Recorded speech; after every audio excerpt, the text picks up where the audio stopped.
Pat here from Dead Things Yard Haunt. So the aftermath of Halloween 2011, we had 196 tots come through our graveyard, and as many if not more adults. So we had between 400 and 450 people come through, all-time record for us. And a big part of that was CKCK TV coming and doing the live feed from our house over the news hour. We had many people tell us that they came and saw us because of seeing that. So thank you to CKCK TV.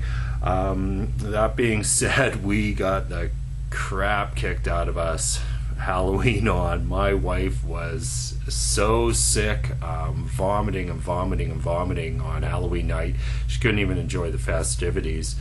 I was able to get the yard broken down, everything off the yard, and 90% of it put away by 4:30 on Wednesday, November 2nd, and by 5:30 I was vomiting. And it kicked the crap out of me. I was pretty well done for. I didn't even know if I was going to be able to make it in on Monday to go to work, but I did. So yeah, that was a bit of a bummer. So part of the reason why I didn't get things up and posted as quickly as I usually do was because we were brutally ill. So things that I learned from this haunting season. Number one, doesn't matter how big and badass you think your fog chiller is, if the ambient temperature is hovering around freezing, that fog just isn't hugging the ground. Probably another thing is that I had two small foggers, two 400 watt foggers running into it on a timer, and I don't think it just had enough juice to push things all the way through and out. So I think next year I will try putting a dryer vent hose onto the end of the fog chiller, throw in a few frozen water bottles into that, poke a bunch of holes in it, maybe put a little fan in there to help move things along and see if that works. That's all a guy can do, right? I mean, our wind is just moves around here, and for some reason it creates almost a vortex in my front yard. So I don't even know if I can have fog, low-lying fog, even in ideal conditions. So, but you know, it is what it is. At least I got a big cool monument for the yard. Number two is a point of diminishing returns. I had probably 40 plus hours into Aggie weirding, trying to get her to talk, and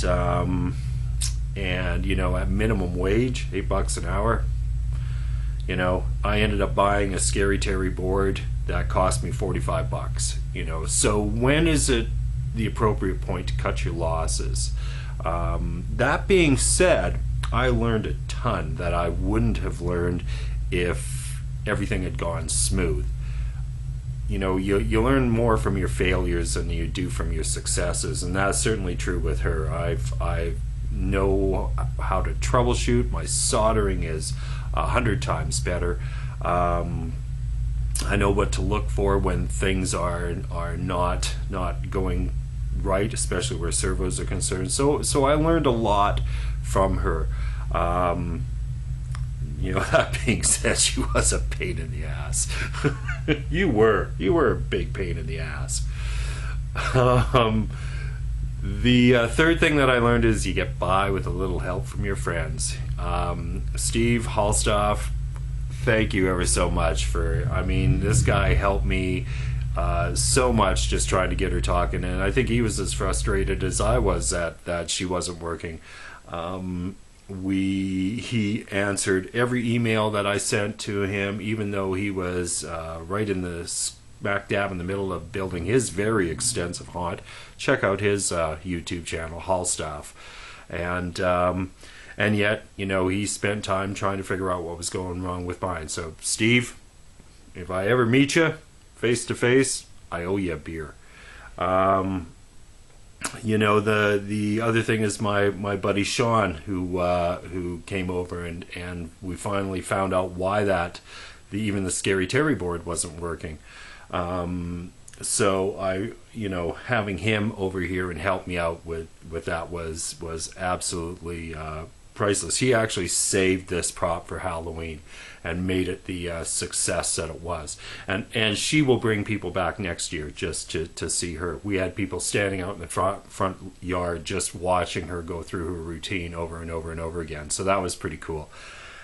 And then my buddy Ichabod and my daughter's fiance Matt, having them here helping me on Halloween night, doing the scares was great. Ichabod actually called me up a couple of days later and says, "I know what I need to do now. I got it."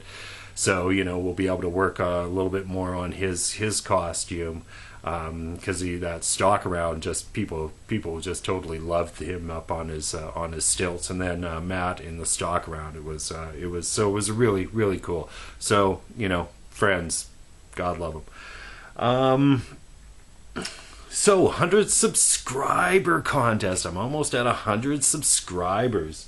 So I guess I got to give something away, and knowing how successful my last contest was, considering that the guy who won the prize, Ferrari Killer, was the only guy who entered, I think what I'm going to do is I'm going to throw a bunch of names in a hat and just pick one out, and you'll get the prize. So, and what you're going to get is, ta-da!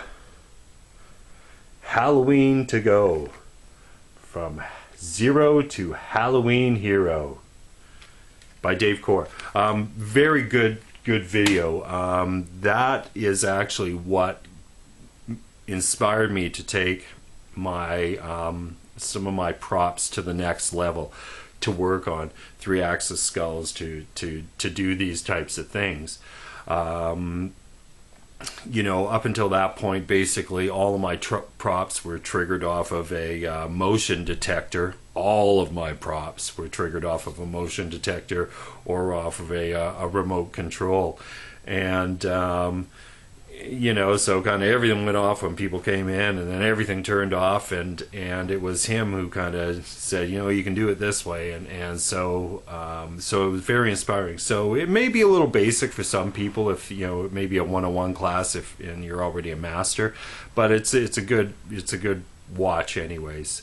So that's what I'm going to do once I hit 100 subscribers. I'm at 99, and I'm also going to post down here or at the end or something all the people who've subscribed from when I did my 50-second subscriber vlog up until this point. So again, Aggie took up so much of my time that I was just basically just trying to get her done, and I wasn't even responding to anything else, So all those people who have subscribed to my channels, I totally appreciate it.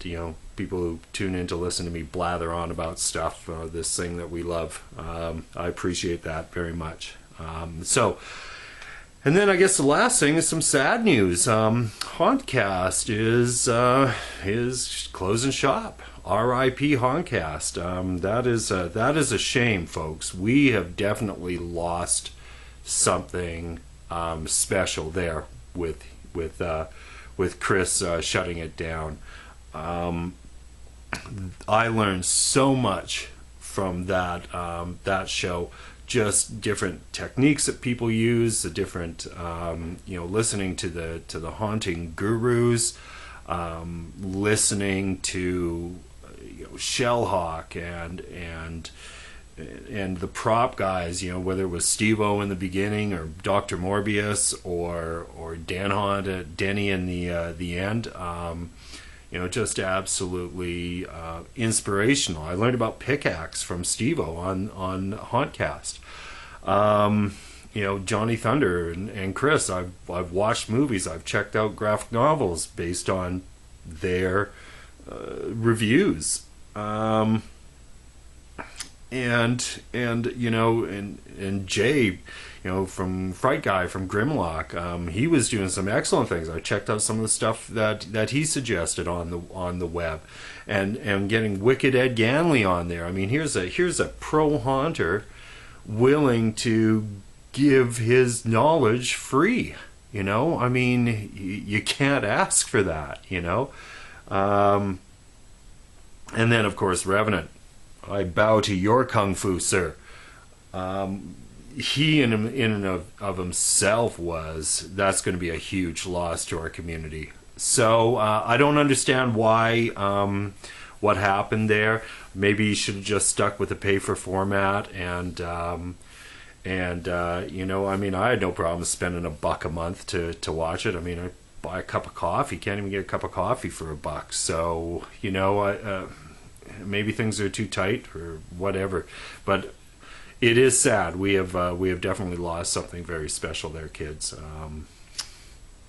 Rest in peace, Hauntcast.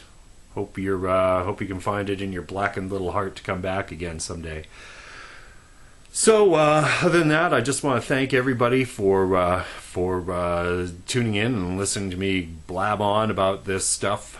And again, once I reach 100 subscribers, I will throw everybody's name into a hat and pull out a name and contact you and have that copy drop shipped to you. So yeah, keep tuning in. Press subscribe. I'll get to everybody's videos. I'm working through them, trying to get through everybody's. So bear with me, folks. I appreciate you watching me, and I try and return the favor and watch you. So anyways, till next time, take care.